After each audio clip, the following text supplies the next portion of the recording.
Oke, Assalamualaikum warahmatullahi wabarakatuh. Shalom, Om Swastiastu, nama budaya, salam kebajikan bagi kita semua. Selamat sore dan terima kasih kepada Bu Ervina selaku dosen pengampu mata kuliah pengantar manajemen. Oke, kesempatan kali ini kami dari kelompok 9 akan laporan wawancara bersama Sales Manager PT Adi Komuter Property. Baik, di sini ada anggota kelompok kami. Yang pertama ada saya sendiri, Claudia Valentin Cepole, dan rekan saya Muhammad Yafi, dan juga rekan saya Nova Tiaramdani. Baik, di sini ada company properti yang merupakan pengembang properti berbasis transportasi massal pertama dan terbesar di Indonesia, menghadirkan hunian dengan keunggulan aksesibilitas yang mempermudah masyarakat menjalani aktivitas harian serta berkontribusi dalam menyelesaikan permasalahan perkotaan. Adi Komuter Property merupakan perusahaan badan usaha milik negara atau BUMN PT Adikarya Persero yang bergerak di bidang properti, hospitality, dan support, dimulai dari divisi Transit Oriented Development Adikarya di tahun 2015 dan berkembang menjadi entitas terpisah pada tahun 2018. Selanjutnya dilanjutkan. Oke, sedikit tentang profil dari narasumber kita ya. Narasumber kita ini namanya Za Abdul Rahman Siregar, atau lebih akrab kita panggil sebagai Ayah Eza. Nah, beliau itu merupakan sales manager di salah satu perusahaan BUMN yang tadi sudah dijelaskan ya, di PT Adikarya Komuter. Nah, itu perusahaan yang bergerak di bidang properti. Beliau itu sudah menjabat selama 8 bulan di posisi ini, tetapi sebelumnya beliau sudah memiliki pengalaman bertahun-tahun di bidang penjualan properti. Nah, sedikit penjelasan juga bahwa narasumber kita ini salah satunya adalah ya ayah dari pacar saya. Jadi itu sebuah alasan kenapa kita bisa mewawancarai beliau pada jam setengah 12 malam gitu. Boleh dilanjutkan oleh rekan saya. Silakan Nova untuk memaparkan. Oh enggak, ini saya dulu. Ya, soalnya ada pembahasan ya. Ada beberapa 6 poin yang akan kita bahas di dalam presentasi kita kali ini. Yang pertama, kita akan membahas tentang konsep manajemen di PT Adi Komuter Property. Terus juga kita akan juga membahas tentang perencanaan dan pengambilan keputusan. Terus ada struktur dan pengorganisasian, kepemimpinan dan motivasi, komunikasi dan kerjasama tim, serta yang terakhir adalah pengendalian organisasi di PT Adi Komuter Property. Boleh, selanjutnya pembahasan yang pertama dan kedua akan dibahas oleh rekan saya, Mbak Nova, silakan.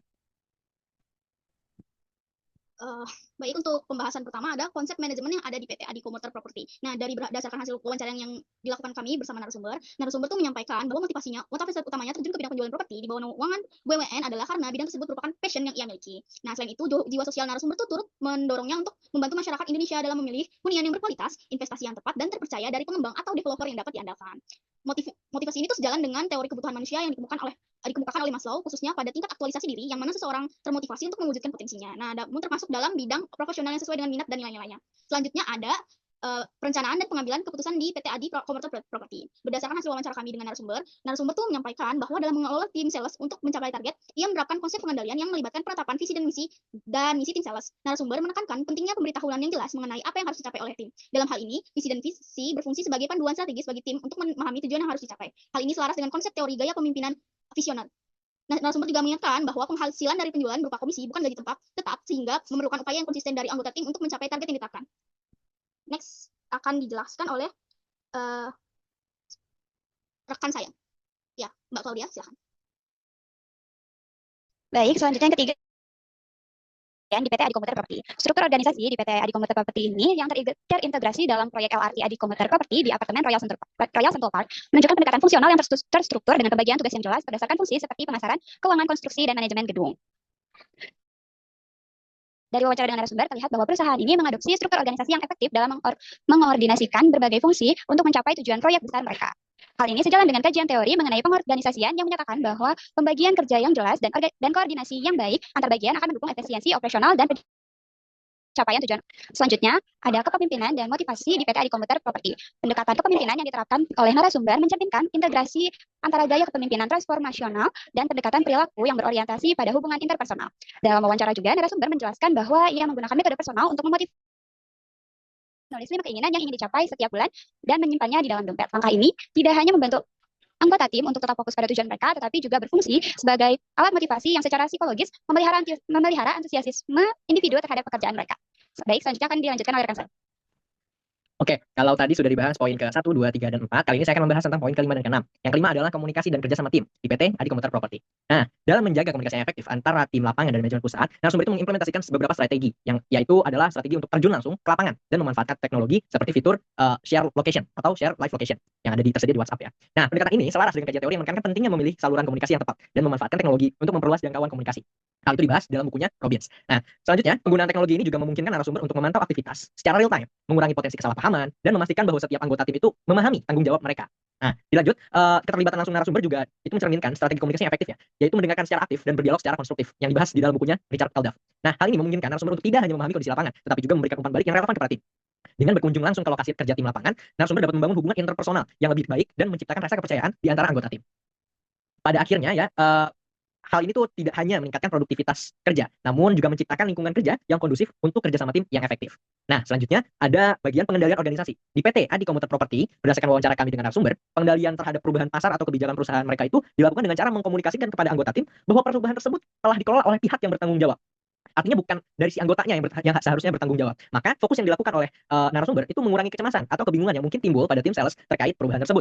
Narasumber menekankan pentingnya pengendalian yang terfokus pada kinerja individu, yaitu dengan mengerahkan tim untuk tetap fokus pada pencapaian target yang telah ditetapkan. Menurutnya hal ini meminimalkan gangguan yang disebabkan oleh perubahan eksternal dan menjaga produktivitas tim tetap terjaga.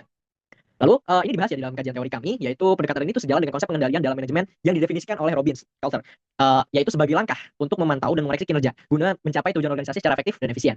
Lalu pendekatan yang ditetapkan oleh narasumber itu dapat dikategorikan sebagai feedback control, yang mana tim sales itu diberi pengarahan setelah perubahan itu terjadi, namun tetap diarahkan untuk mempertahankan fokus pada pencapaian target. Hal ini juga mencerminkan maksudnya aspek pengendalian yang berfungsi untuk menjaga efektivitas dalam menghadapi penyimpangan atau perubahan yang terjadi dalam lingkungan kerja. Jadi pada akhirnya peneliti dapat menarik kesimpulan bahwa pengendalian yang demikian dapat meningkatkan rasa percaya diri tim dan dalam menghadapi perubahan, karena mereka tidak dibebani oleh tanggung jawab untuk mengelola perubahan tersebut, melainkan cukup berkonsentrasi pada tugas utama mereka. Jadi dengan demikian, pengendalian yang dilakukan oleh narasumber menunjukkan penerapan yang praktis dan adaptif terhadap dinamika organisasi dan perubahan pasar, sekaligus mengoptimalkan kinerja tim sales melalui pendekatan yang terstruktur dan terfokus. Selanjutnya akan dibahas oleh rekan saya, yaitu Mbak Nova.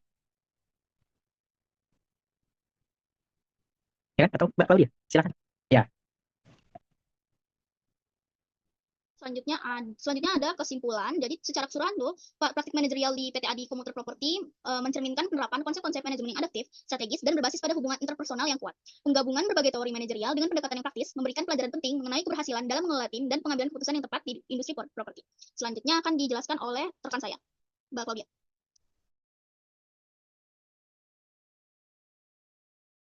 Rekomendasi untuk para akademisi. Yang pertama itu ada pendekatan pembelajaran berbasis studi kasus. Akademisi, terutama mahasiswa, disarankan untuk lebih banyak mengkaji studi kasus dari praktik dunia nyata dalam manajemen dan pengendalian, seperti yang diungkapkan dalam wawancara ini. Dengan menghubungkan teori praktik, mahasiswa dapat lebih mudah memahami aplikasi nyata dari konsep-konsep manajerial yang dipelajari yang mereka, terutama siswa ini, dalam penelitian atau tugas akademik. Selanjutnya, yang kedua yaitu ada peningkatan keterampilan riset kualitatif. Mahasiswa dan peneliti disarankan untuk terus mengembangkan keterampilan dalam pengumpulan dan analisis data kualitatif. Wawancara ini memberikan contoh bagaimana data kualitatif dan dari narasumber dapat digunakan untuk menggali manajerial yang dapat diterapkan dalam pengembangan riset lebih lanjut. Selanjutnya akan dilanjutkan oleh rekan saya. Nah, ada beberapa rekomendasi juga untuk para praktisi atau manajer di luar sana ya. Yang pertama adalah penerapan pengendalian yang lebih fleksibel dan adaptif. Jadi, untuk para praktisi sebaiknya meninjau dan mengadaptasi pendekatan pengendalian mereka berdasarkan wawasan yang diperoleh dari wawancara ini. Penekanan pada pengendalian berbasis kinerja individu dan pendekatan yang lebih fleksibel dalam menghadapi perubahan pasar dapat membantu mereka menyesuaikan proses pengendalian dengan dinamika yang ada, sehingga lebih efektif dalam mengelola tim dan pencapaian target. Selanjutnya yang kedua, ada strategi komunikasi yang lebih terstruktur ya. Para praktisi terutama manajer disarankan untuk mengimplementasikan strategi komunikasi yang lebih terstruktur dan berbasis teknologi, seperti penggunaan aplikasi berbagai lokasi dan pengawasan real time untuk memastikan koordinasi yang lebih baik antara tim lapangan dan manajemen pusat. Selanjutnya ada yang ketiga, yaitu pengembangan kepemimpinan yang berorientasi pada tujuan tim dan individu. Praktisi juga disarankan untuk menyeimbangkan gaya kepemimpinan transaksional dan visioner dalam memotivasi tim. Pemimpin dapat lebih memfokuskan perhatian pada tujuan pribadi anggota tim dan menyelaraskannya dengan tujuan organisasi untuk meningkatkan motivasi dan kinerja secara keseluruhan. Selanjutnya next, ada juga rekomendasi untuk perusahaan. Yang pertama itu ada evaluasi dan optimalisasi proses pengendalian. Terus juga ada peningkatan kolaborasi antar fungsi. Dan yang terakhir ada fokus pada pengembangan. Tadi sudah ada beberapa rekomendasi untuk para akademisi dan para praktisi. Yang sekarang ada rekomendasi untuk perusahaan. Yang pertama, perusahaan dapat mengevaluasi dan optimalisasi proses pengendalian. Jadi dari wawancara ini, perusahaan bisa nih untuk memperbaiki mekanisme pengendalian yang ada, terutama dalam hal pengelolaan tim sales dan pencapaian target. Terus ada juga peningkatan kolaborasi antar fungsi. Mengingat pentingnya kolaborasi lintas fungsi yang diungkapkan dalam wawancara ini, perusahaan disarankan untuk meningkatkan kerjasama antara departemen seperti pemasaran, keuangan, dan sales untuk menciptakan keputusan yang lebih informasional dan terkoordinasi dalam menghadapi tantangan pasar. Selanjutnya, ada juga yang ketiga yaitu fokus pada pengembangan sumber daya manusia. Untuk meningkatkan kinerja tim, perusahaan perlu lebih fokus pada pelatihan dan pengembangan keterampilan interpersonal dan teknis anggota tim sales. Dengan memperkuat keterampilan interpersonal seperti komunikasi dan kerjasama, serta keterampilan teknis dalam produk dan pasar, perusahaan dapat memastikan tim sales lebih siap menghadapi tantangan dan tetap produktif. Jadi, pada akhirnya adalah dengan menerapkan rekomendasi-rekomendasi ini, akademisi itu dapat memperoleh wawasan lebih mendalam tentang studi mereka. Lalu praktisi dapat meningkatkan efektivitas pengelolaan tim dan pengendalian, serta untuk perusahaan dapat mencapai efisiensi yang lebih baik dalam menjalankan strategi bisnis mereka. Sekian ya dari presentasi kelompok kami. Kurang lebihnya mohon maaf. Wassalamualaikum warahmatullahi wabarakatuh.